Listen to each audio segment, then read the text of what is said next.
Bonjour à tous et à toutes. Mon nom est Kevin Minier et aujourd'hui, on a un nouvel épisode du Data Driven Supply Chain Podcast pour vous. J'ai reçu avec Yacine Olivier Ciré de J2 Approvisionnement. Donc, Olivier est dans un rôle présentement dans une entreprise manufacturière de l'industrie aéronautique. Donc, dans l'épisode, on apprend premièrement à connaître un peu plus Olivier, quelles étaient ses motivations de joindre l'industrie manufacturière, mais d'être aussi un spécialiste de l'approvisionnement dans cette industrie-là. On apprend aussi beaucoup au niveau de l'industrie aérospatiale, comment ça se passe, comment on peut l'imaginer. Il y a beaucoup de composants critiques, donc en quoi ça se retrouve dans son quotidien aux approvisionnements. Et puis, ben, j'ai rien d'autre à dire autre que vous souhaitez un bel épisode, une bonne écoute, puis ne pas hésiter à nous partager vos questions si vous en avez. J'ai vu sur ton LinkedIn un peu ton expérience, mais qu'est-ce qui t'a amené à être dans l'approvisionnement? C'était-tu un plan de carrière que tu avais initialement, toi, ou Alors, très honnêtement, l'approvisionnement a commencé je dirais, à piquer mon intérêt lorsque je suis passé donc par une licence ici qu'on pourrait caractériser de baccalauréat, pardon. Et lors de ma licence, on a une conception qu'on peut faire en France qui est l'alternance. Donc, en clair, on a une moitié, voire trois quarts de notre temps en entreprise et le reste en études. Et là, j'avais vraiment une partie achat-approvisionnement, donc très connectée sur les deux, je dirais, services ou métiers. Et j'ai exercé ce métier-là dans une entreprise, ma première entreprise dans la défense aéronautique, bon, que je peux mentionner, qui est Safran. Et là, vraiment, mon intérêt pour ce métier-là a vraiment débuté cette année-là. OK. Puis, comme tu parles de licence, puis j'ai vu qu'il y avait eu, tu as fait une formation, des formations d'approvisionnement direct, vraiment en approvisionnement logistique. Au Québec, on n'a pas vraiment ça. Crois-tu, dans ton expérience, que tu as côtoyé d'autres acheteurs, tu as côtoyé d'autres professionnels de l'approvisionnement? As-tu vu un gros avantage de ton côté? Puis, je ne veux pas dire que tu te compares à tes collègues actuels ou à des anciens collègues, mais comme, est-ce que quand tu es rentré, tu as dit, OK, ouais, ça a vraiment payé de faire ces formations-là, que typiquement, on n'a pas au Québec nécessairement. Exemple, on fait ingénierie ou on va faire un baccalauréat, mais on n'a pas de bac en approvisionnement. T'sais. Toi, c'était quoi un peu ta. C'est sûr que le point de vue que je pourrais t'apporter là-dessus, c'est que je pourrais différencier ça en deux phases. Je dirais que nos études dans le baccalauréat, si vraiment on veut se spécialiser dans les achats et approvisionnement, on va nous apprendre des choses qui sont très factuelles. Donc, des outils qu'on va pouvoir utiliser, des méthodes qu'on va pouvoir utiliser, tous ces concepts-là d'achat-approvisionnement qui vont nous être enseignés et qu'on va pouvoir appliquer évidemment en fonction du type d'entreprise qu'on va intégrer. Puis je dirais que la partie master, et j'ai plus la notion, l'équivalence ici. Une maîtrise peut-être? Maîtrise, exactement. Donc la phase de master va reprendre quelques méthodes, quelques traits factuels, mais va nous ouvrir sur des opportunités, je dirais, lointaines, des visions de 5 ans à 10 ans, comment ça va évoluer. Technologiquement, comment ça va évoluer, le monde, comment il évolue par rapport à la chaîne d'approvisionnement, etc. Donc, je dirais que ce n'est pas quelque chose de très figé dans le temps entre quelqu'un qui a fait des études spécialisées et quelqu'un qui gagne en expérience et qui apprend grâce à son expérience. Néanmoins, c'est sûr qu'on arrive avec plus d'outils, plus de clés en main lorsqu'on intègre un service. Ça, c'est sûr. OK. Je comprends. Excuse, vas-y. Juste pour ajouter un petit point, c'est que oui, au Québec, il n'y a pas vraiment d'études, de baccalauréat, de maîtrise spécifiquement là-dedans, mais je vois de plus en plus de formations, je dirais professionnelles, où c'est dédié à des parties d'achat, des parties d'approvisionnement, voire avoir un concept entier et de comprendre une chaîne d'approvisionnement. Donc, oui, je dirais que potentiellement, les universités ne proposent pas aujourd'hui un programme complet, mais il y a des entités externes qui proposent ça. Oui, non, exact. Ça, comme tu dis, il y a moyen d'aller se former ailleurs. Puis je pense beaucoup de gens connaissent. Là, personnellement, j'utilise encore en fait constamment là, dans la formation continue. Je suis beaucoup sur Coursera. Puis je fais des formations, là, comme Google font leur formation de project management. Fait qu'il y a moyen de faire ça aussi pour la pro. Là. J'en ai fait un justement là, en rentrant chez Axia pour quand même m'initier de plus en plus dans l'approvisionnement. Tu as parlé d'outils puis de méthodes. Est-ce que dans les formations que tu as eues, les outils, tu avais une grosse partie technologique, parce qu'on parle beaucoup d'industrie 4.0, puis d'automatiser, puis d'être capable d'être plus efficace, puis les outils technologiques rentrent souvent dans ce vertical-là. Est-ce que c'était quand même, vous parliez beaucoup des outils à l'approvisionnement utilisés ou des tendances qui s'en venaient dans le temps que tu as fait ces cours-là? C'est sûr que oui, je dirais l'évolution technologique faisait partie intégrante des cours. Maintenant, des outils clés en main, et là, si je peux me permettre, je vais prendre Axia, par exemple. Ça, on nous l'explique pas ou on ne nous le délivre pas en tant que tel. Par contre, on nous porte à la réflexion d'aller chercher ce type d'outils-là pour plusieurs raisons. Hein. Gain de temps, ça peut être un gain de temps, etc. Il y a plein de notions. Donc, on va nous ouvrir sur une réflexion plutôt que nous dire allez vers ces outils-là. Oui. Donc, c'est plus dans cet aspect-là, c'est plus dans la réflexion, comment améliorer grâce à des évolutions technologiques, plutôt que de nous dire vers quel outil technologique. Oui, je comprends. C'est un niveau au-dessus. Là. Ce ne sont pas directement dans l'outil en soi avec le nom de l'entreprise, donc je comprends bien.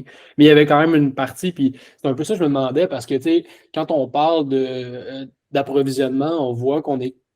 C'est un domaine qui est, selon qu'est-ce qu'on lit, qu'on voit puis qu'on vit, qui est un petit peu en arrière, selon d'autres départements des entreprises manufacturières, par exemple. Tu sais. Puis on se demande, il y a beaucoup de raisons de pourquoi c'en est ainsi. Puis c'est bon quand même de savoir que dans les formations qui se donnent professionnelles et tout ça, ben, il y a l'aspect technologique. Puis on présente qu'il y a plus que Excel, puis des courriels pour gérer de la pro. Puis toute la supply chain en général, là, on s'entend, là, c'est assez large. Tu as eu, puis en ce moment, avec J2, ce que je trouve super le fun, puis dans mon rôle, c'est le même principe. On a la chance de voir plusieurs chaînes d'approvisionnement, de voir plusieurs entreprises. Surtout chez J2, vous, tu es dans le bassin, tu travailles avec l'entreprise. C'est quoi, selon toi, que tu as remarqué qui serait commun à travers les différents clients avec lesquels vous avez travaillé, qui est des grandes menaces de leur approvisionnement, les plus grosses problématiques que toi, tu vois, si on veut? Je dirais que les plus grandes menaces aujourd'hui, en général, et peu importe le type d'entreprise en termes de taille et de secteur, ce qui est souvent rencontré, c'est l'anticipation puis la communication interservice. Aujourd'hui, les entreprises mettent beaucoup d'emphase sur l'évolution de leur système, de leur service achat ou de leur service approvisionnement. Ils vont mettre beaucoup d'emphase pour améliorer l'interne même de ce service, mais en termes d'évolution, il n'inclut pas forcément les services externes. Donc, souvent, on va parler d'ingénierie, on va parler de logistique interne, donc tout ce qui va être gestion d'entrepôt. Tous ces services-là, finalement, sont connectés ensemble. Puis, c'est aujourd'hui, je pense, une des menaces que 2024 va vraiment démontrer. Et puis ça, c'est comme une suite logique, je dirais, en termes de réflexion d'entreprise et de stratégie d'entreprise. Je pense que ça va être un vrai défi. Parce qu'en interne, dans un service achat, on peut s'améliorer, on peut monter en maturité, mais si on ne communique pas sur l'input puis l'output que notre service produit ou crée, c'est là où il va y avoir des complications, je pense, dans une entreprise. Non, c'est vraiment intéressant. Puis comme tu dis, tu parles d'input, output, tu sais, comme un peu, bref, qu'est-ce qui arrive, puis qu'est-ce qui ressort, puis après ça, ben, il y a les parties prenantes externes, donc les fournisseurs nous reviennent avec l'information, on a plusieurs parties prenantes à gérer. Est-ce que tu vois souvent ça, justement, qu'il y a souvent le gros problème est souvent à l'interne, justement, par exemple, on parle de réquisition, je ne sais pas combien de fois qu'on a vu cette problématique-là, que les réquisitions, ça arrive d'un bord puis de l'autre. On n'a pas de système qui nous permet de bien gérer ces réquisitions-là, de bien gérer les spends aussi.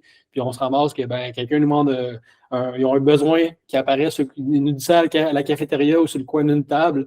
Puis 3 semaines après, il demande, hey, puis finalement, t'as-tu commandé, je ne sais pas moi, ma ceinture? Ta ceinture, je veux dire, t'as-tu documenté, ça? J'ai jamais reçu ta demande, tu sais. Est-ce que tu vois qu'il y a un plus gros travail à l'interne à faire ou à l'externe? Puis si tu n'as pas de réponse nécessairement un plus que l'autre, c'est où que, selon toi, les entreprises devraient focuser en premier? Parce que souvent, on pointe à l'extérieur, tu sais, versus des fois, peut-être regarder à l'intérieur. Là. C'est sûr que le Covid, je dirais, a eu un impact positif sur ça. C'est qu'au moins, ça a relevé certaines difficultés. Ouais.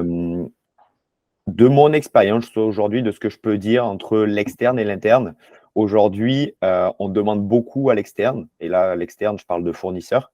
Mhm. Beaucoup d'exigences, puis les fournisseurs ont réussi à adapter ce niveau d'exigence-là, ou en tout cas sont en progression. Et souvent, on trouve que la problématique, c'est l'externe. Malheureusement, l'interne, c'est-à-dire en termes de processus, comme tu disais, en termes de flux d'informations au sein même d'une entreprise, tout ça n'est pas forcément maîtrisé. Et là-dedans, j'apporte le point de la maîtrise de la donnée.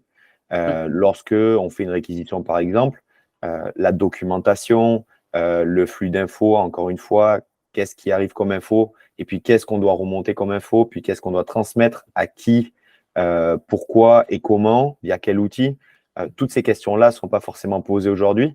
Et donc, il arrive qu'il y ait de la perdition d'informations, de l'information erronée. Donc, toutes ces choses-là, finalement, constituent un processus interne.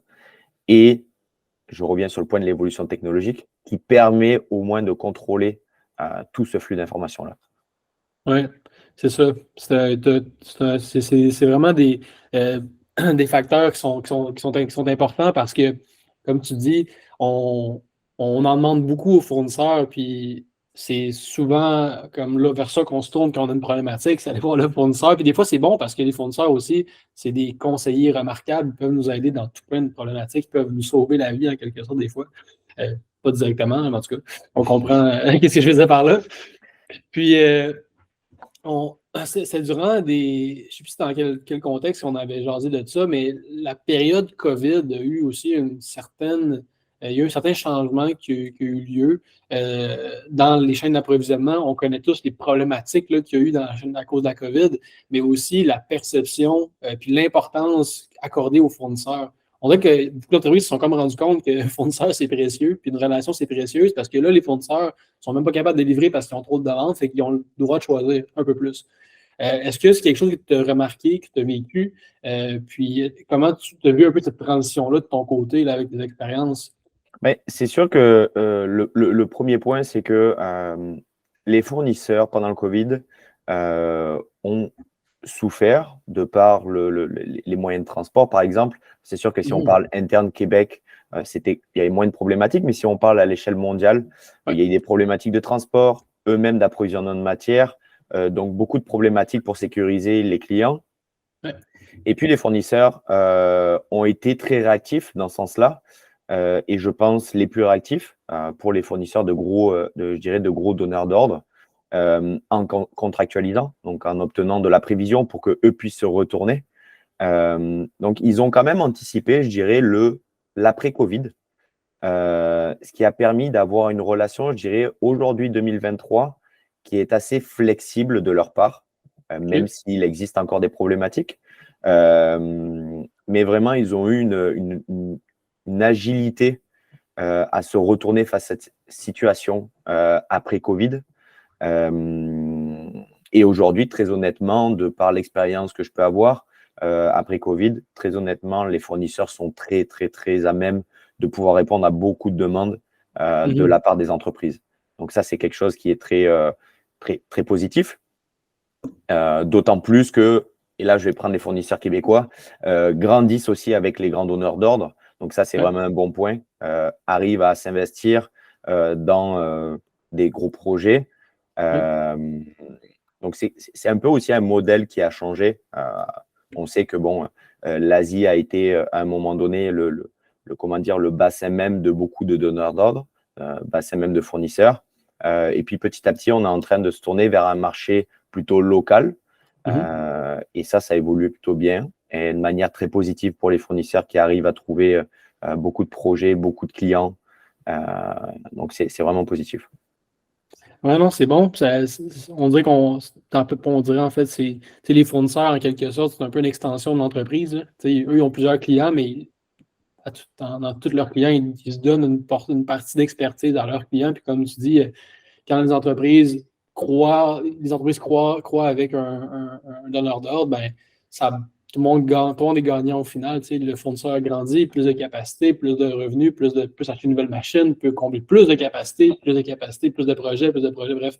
C'est un peu Exactement. un cycle d'évolution qui fait qu'on a bâti une chaîne d'approvisionnement super solide avec des belles relations de confiance.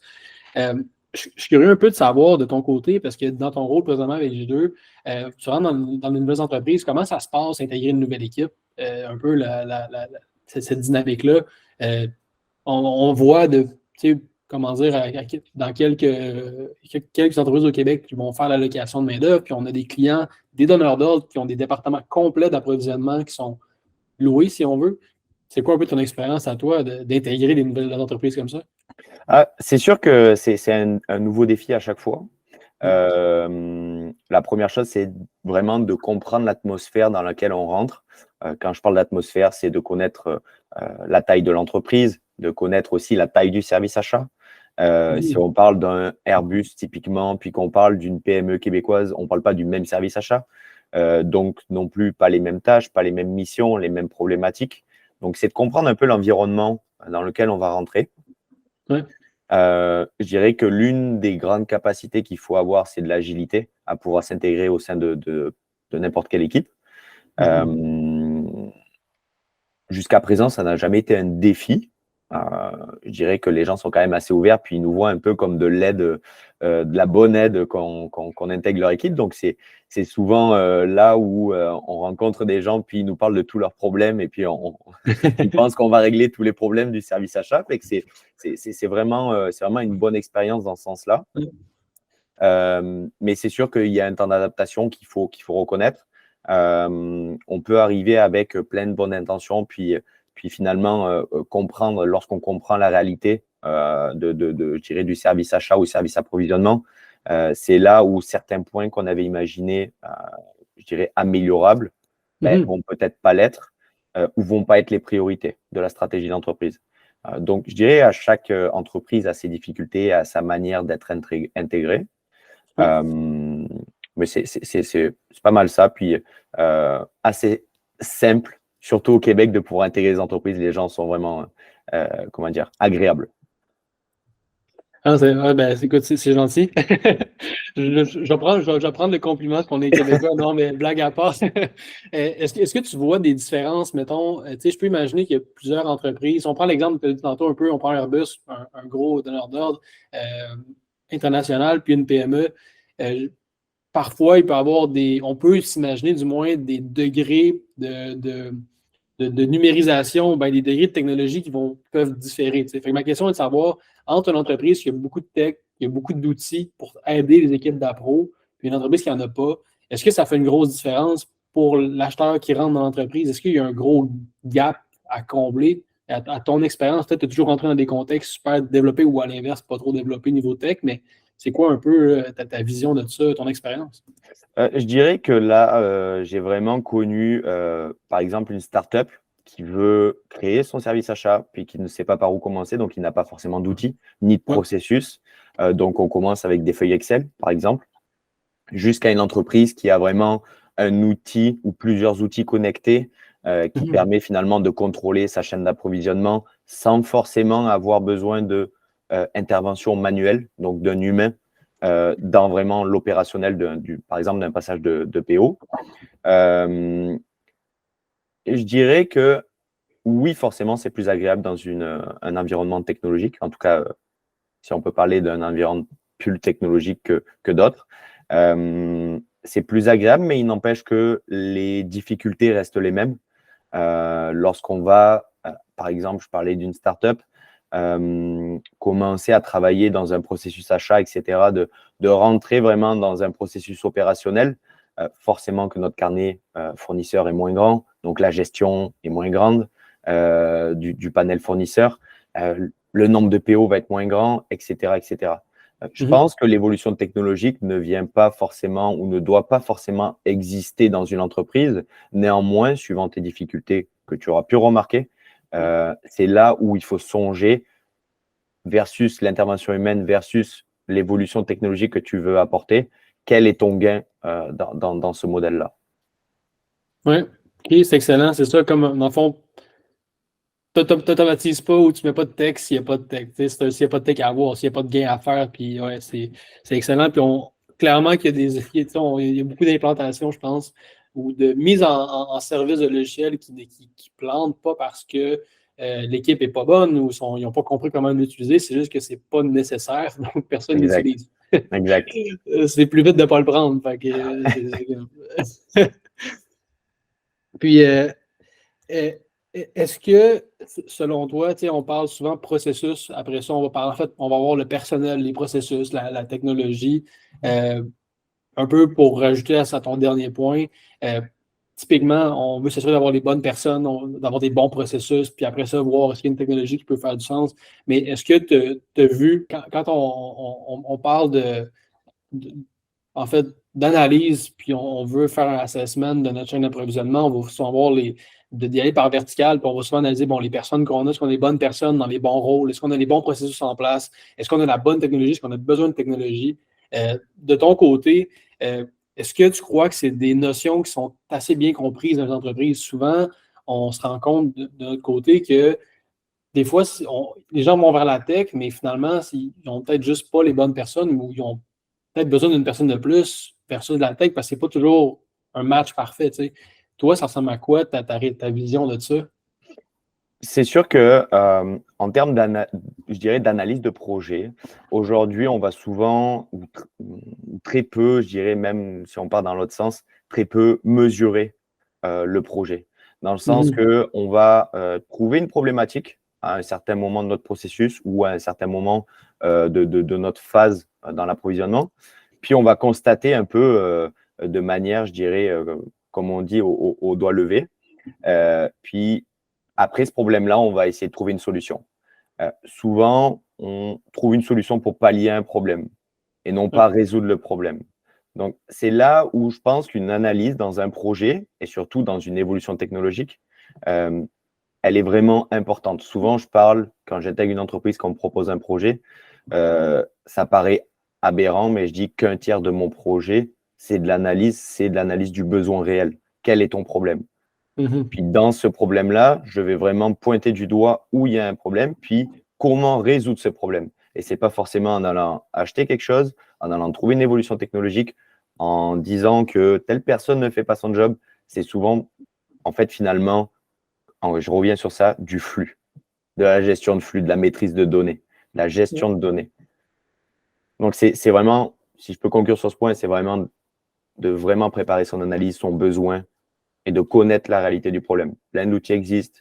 Il y a le 8D, il y a des choses, des diagrammes d'Hiroshima, il y a des choses comme ça qui existent, qui permettent de cibler des problématiques. Il faut les utiliser pour connaître et résoudre ce problème-là.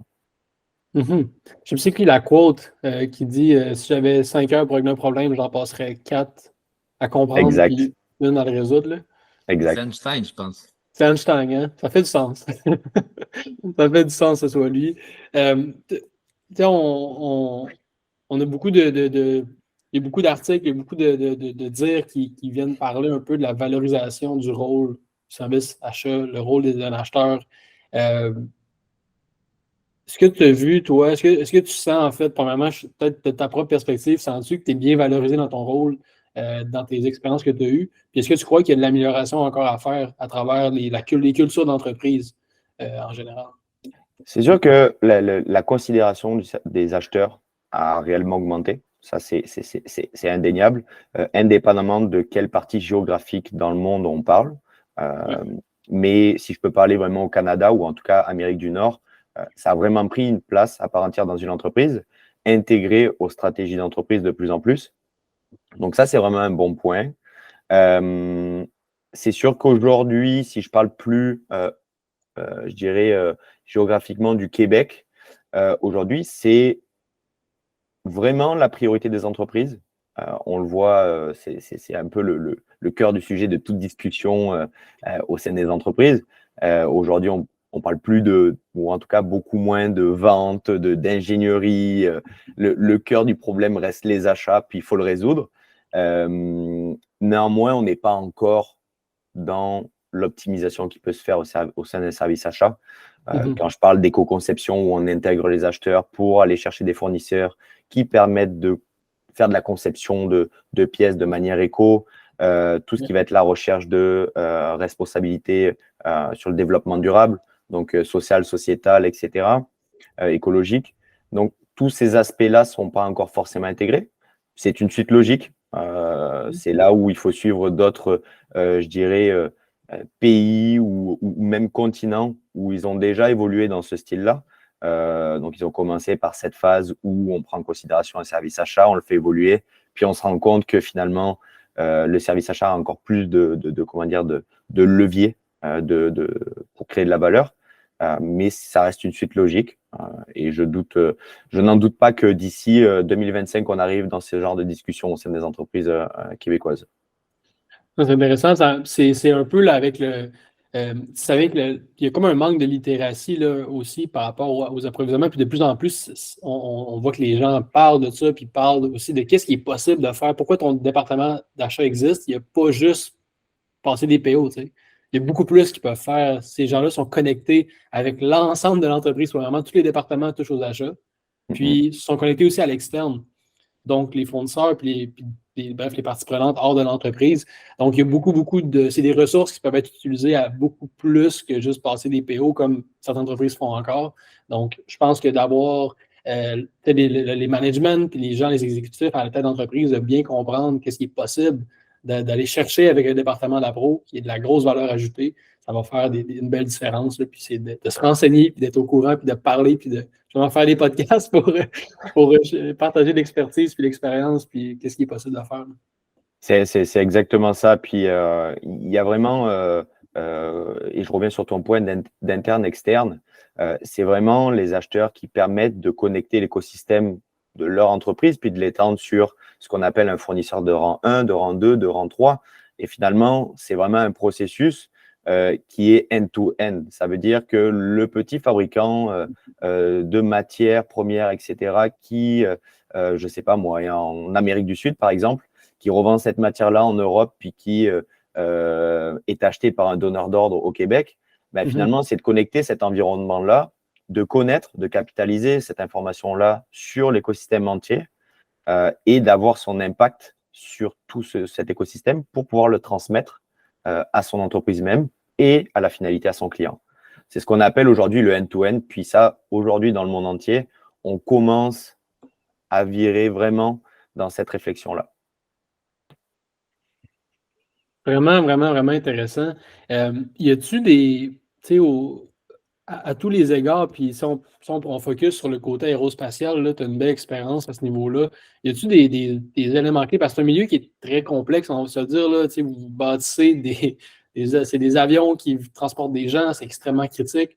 On peut penser que tout est optimisé à 100% parce qu'on bâtit des avions, c'est tellement compliqué, mais est-ce que tu penses qu'il y a quand même des améliorations que les entreprises manufacturières d'avions, bref, aérospatiales, pourraient faire du côté approvisionnement? Bien sûr, bien sûr. Il y a toujours matière à amélioration et je dirais même que l'aéronautique aérospatiale, ce monde-là, n'évolue pas aussi vite, par exemple, que notre domaine. Et je reviens sur le fait que oui, on construit des avions, oui, ils construisent des avions ou d'autres types je dirais de produits assez contrôlés. Et justement, ce demande-là de certification, de qualité, etc., empêche ou en tout cas une petite barrière à une amélioration très rapide. Oui. Donc, il y a ça, puis il y a les tailles d'entreprise. Si je reprends Airbus, c'est quand même une taille assez importante sur le marché. Donc, lorsqu'on vient à améliorer quelque chose, ça a tout de suite un fort impact sur l'entièreté de l'entreprise. Donc, c'est tout ce concept-là qu'il faut aussi prendre en compte. Oui, il y a, je pense, de grosses améliorations qui proviennent de ce type d'entreprise-là, parce qu'il y a des incubateurs sur des réflexions, je dirais, comment amener notre chaîne d'approvisionnement vers une chaîne, comme je notifiais tout à l'heure, vers du développement durable, etc. Donc ça, c'est des incubateurs qui vont réfléchir, qui vont voir les impacts, mais lors du déploiement sur toutes les entités, c'est là où, je dirais, le plus gros du travail est à faire, puisque c'est une culture de changement. On impacte des milliers et des milliers de personnes dans la manière de travailler, dans les processus, alors qu'une PME, par exemple, pourrait avancer beaucoup plus rapidement parce qu'elle n'a pas toutes ces étapes-là. Non, J'ai entendu Oui. la même chose c'est drôle, je suis allé prendre un café avec quelqu'un qui travaille dans l'aerospace, dans la gestion du changement, puis lui, il était découragé, là. Il est parti, en fait, de l'aerospace, il est allé en automotive, justement parce que, de son point de vue, c'était extrêmement, extrêmement long. Toi, Olivier, qu'est-ce que tu penses? Puis est-ce que c'est possible de faire en sorte que ça aille plus vite tout en restant sécuritaire dans les boundaries de l'acceptable? Oui, c'est possible. Puis là, je vais comparer un peu des expériences que j'ai eues précédemment sur le territoire européen, où on crée, où des entreprises, en fait, finalement, créent des services, des services qui sont dédiés aux lignes, qui sont dédiés au management de la supply, vraiment pas dans l'opérationnel, mais vraiment sur l'aspect projet. Donc, en fait, ils créent des cellules projets pour venir améliorer et être concentré sur l'amélioration vraiment de services. Donc, c'est là où je dirais que dans la gestion du changement, ça va être différent, puisqu'on a plus ce côté opérationnel là à gérer, ou comme un manager, des KPI ou une gestion d'équipe, etc. On est vraiment purement dans le projet. C'est sûr que la gestion du changement reste un défi, parce qu'on fait changer tout un service et un nombre de personnes dans leur manière de fonctionner. Mais il n'empêche que des équipes sont dédiées là-dedans. Ça fait du sens, ça. Exact. C'est comme une équipe stratégique autre que ton équipe qui est dans le tactique. Puis, pour ce qui est de toute la partie là, de la gestion, un peu, tu sais, on parle de données. Toutes les entreprises ont de la donnée, toutes les entreprises ont des gros ERP. Il y a beaucoup d'informations qui circulent. Puis, quand on a des outils technologiques, c'est encore plus de données. Est-ce que présentement, tu pourrais dire qu'il y a une bonne gestion de l'information qui est faite? Puis, clairement, qu'on on ne manque pas de données, là, mais est-ce que c'est bien géré? Puis, ça permet en ce moment, avec qu'est-ce qu'on a dans la plupart des entreprises en aérospatiale, sont capables de tirer les bonnes conclusions avec cette information-là? Où tu crois qu'il y a des gros changements qui doivent avoir lieu pour améliorer là, la prise de décision basée sur l'information qui est captée? C'est sûr que c'est un gros point pour moi où je parle beaucoup justement de mes expériences, etc., où je parle beaucoup avec mes clients sur cet aspect-là, qui pour moi et selon moi n'est pas assez contrôlé. Et quand je parle de gestion de data, c'est pas forcément que de la gestion dans le service achat, c'est vraiment de la gestion, et je vais reprendre mon histoire de flux, mais c'est vraiment de la gestion sur tout le flux d'une entreprise à contrôler, c'est-à-dire le type d'information qui va rentrer puis qui va sortir. Non pas sur ce que tu as fait ou sur ce que tu travailles, mais l'exactitude de la donnée et le détail dans cette donnée-là. Typiquement, une ingénierie qui va lâcher un BOM, est-ce que les dates d'effectivité sont cohérentes? Est-ce que le BOM est relâché à 100%? Est-ce que les dates dans le MRP sont toutes présentes, etc., etc. Tout ce type d'informations-là permet d'anticiper finalement des futures erreurs ou des futures problématiques dans une entreprise. Puis, on dirait qu'il y a comme une partie, tu sais, pour certaines personnes qui ont peur de la technologie puis qui ont peur d'être remplacées. C'est quoi ton take là-dessus? Des personnes qui ont peur d'être remplacées par l'évolution technologique? Oui, exact. Tu sais, quand on parle d'automatisation et tout ça, là, puis... Moi, je dirais que c'est l'évolution d'un métier. C'est pas d'enlever des personnes, c'est de les faire passer sur un mode de gestion différent de leur job. Une évolution technologique, à part en production, j'en ai jamais vu qui ont remplacé des personnes. Ça, c'est de mon expérience. Par contre, on a fait évoluer le job d'une certaine autre manière. Ça va plus être du contrôle et de la prise de décision plutôt que de l'opérationnel. Donc, c'est se contrôler sur vraiment contrôler les chiffres qui vont ressortir, prendre des décisions par rapport à ces chiffres et des actions, s'il y a besoin, correctives. Mais c'est un job juste différent par rapport à je dirais, avant l'évolution. C'est bon. Beaucoup encore de tâches quand on n'a pas l'optimisation en place ou la technologie en place, beaucoup de tâches très cléricales, beaucoup de data entry, là, de taper de l'information dans un système à un autre. Non, c'est intéressant. J'aime comme tu dis, le changement d'un rôle peut-être tactique à un rôle stratégique là, qui permet d'avoir un job à valeur ajoutée pour l'entreprise après. C'est super intéressant, là, tout ton parcours, Olivier. Je ne sais pas, Yacine, si tu avais un point là, que tu voulais poser à Olivier, une question qui te titille probablement. Mais sinon, là, j'ai des petites questions de conclusion là, pour Olivier. Tu sais, moi, une chose que je veux savoir, puis je demande surtout à tout le monde qui travaille dans l'aerospace, surtout la supply chain aerospace, parce que c'est vraiment un gros challenge. Toi, là, c'est quoi qui t'excite le plus là-dedans, là, la supply chain aerospace? C'est quoi le truc que tu regardes ça et t'es comme, c'est pour ça que je travaille? Ok. Moi, pourquoi je travaille dans des entreprises aujourd'hui, surtout à caractère manufacturier? L'aéronautique, c'est vraiment une grosse partie. Mais l'aéronautique, pour moi, c'est des parties, c'est le produit en lui-même, finalement, c'est la réalisation finale et ton impact que tu as eu sur cette réalisation finale. Comme je dis souvent, quelqu'un qui travaille dans l'aéronautique, s'il reste plus de 5 ans, c'est qu'il aime le produit. Voilà, c'est pas que pour les avantages des grands groupes, parce qu'on parle souvent d'aéronautique, donc grande entreprise, Oui. etc. Mais c'est vraiment quelqu'un qui adore le produit en tant que tel, la partie très technologique.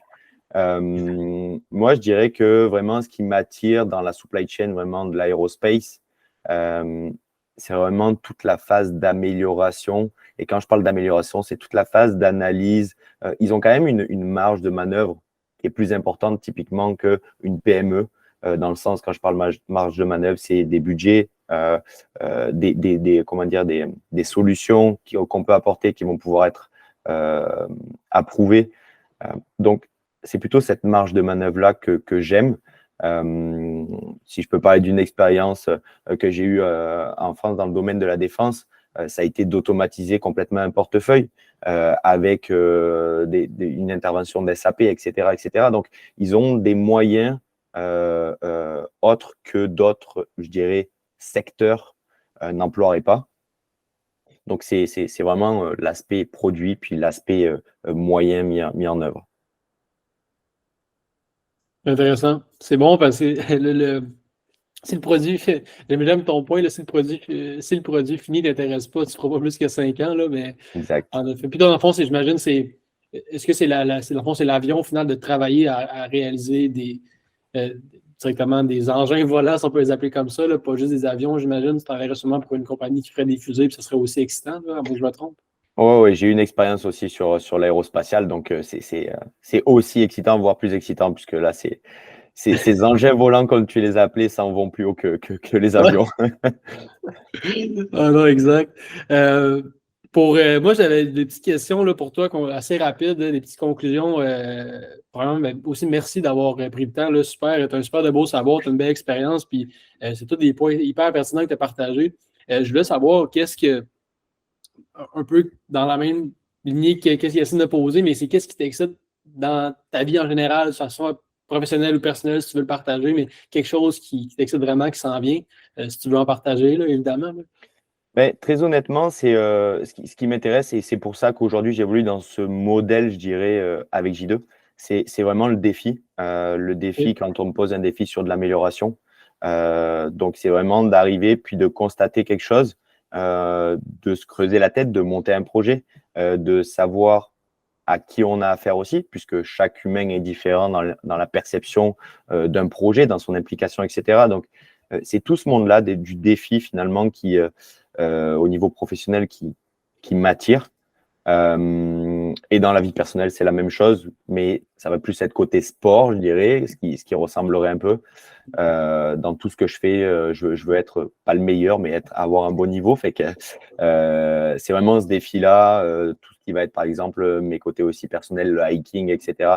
Ça va toujours d'être d'arriver le premier au sommet de la montagne. Donc, c'est vraiment ce côté-là qui me, comment dire, qui, c'est ça qui me rend heureux finalement, ouais, qui me rend heureux. C'est vraiment ce côté-là de défi. Les chances de te dépasser toi-même, là, c'est super, super intéressant. Puis comment est-ce qu'on peut te rejoindre si jamais quelqu'un écoute le podcast ou peut-être même les snippets là, qui vont passer puis il veut peut-être te parler, hey, moi aussi je fais ce métier-là ou ben hey, j'ai des questions. Est-ce qu'on peut te rejoindre quelque part? Oui, bien sûr. Ben, sur LinkedIn, au nom d'Olivier Ciré, je réponds très rapidement. Il n'y a aucun problème, je suis très actif. Donc, à ne pas hésiter, à m'ajouter et venir discuter, il n'y a aucun problème. Je parle avec des personnes partout dans le monde, donc c'est sans problème. Super. Puis pour terminer, je te donne un dernier mot si tu veux partager quoi que ce soit. Ben, ce que je pourrais dire, très honnêtement, si beaucoup d'entreprises ou de gérants d'entreprises vont écouter ce podcast, c'est vraiment de ne pas avoir peur d'aller voir des concurrents. Et quand je parle de concurrents, ce n'est pas forcément des concurrents directs.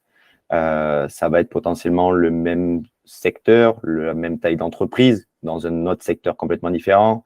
C'est vraiment de se comparer à d'autres entreprises et d'aller voir potentiellement ce qui se fait de bien là-bas, de prendre les best practices pour évoluer beaucoup plus rapidement. On est plus à même d'évoluer en allant voir plusieurs personnes, entreprises, etc., plutôt que de réfléchir seul. Donc c'est vraiment le dernier point que je voulais donner. C'était bon, ça. C'est super bon. Oui, absolument. Ben, merci beaucoup, Olivier. Merci, Hassan. Merci à tous. Puis bonne écoute. À bientôt. Merci beaucoup à vous.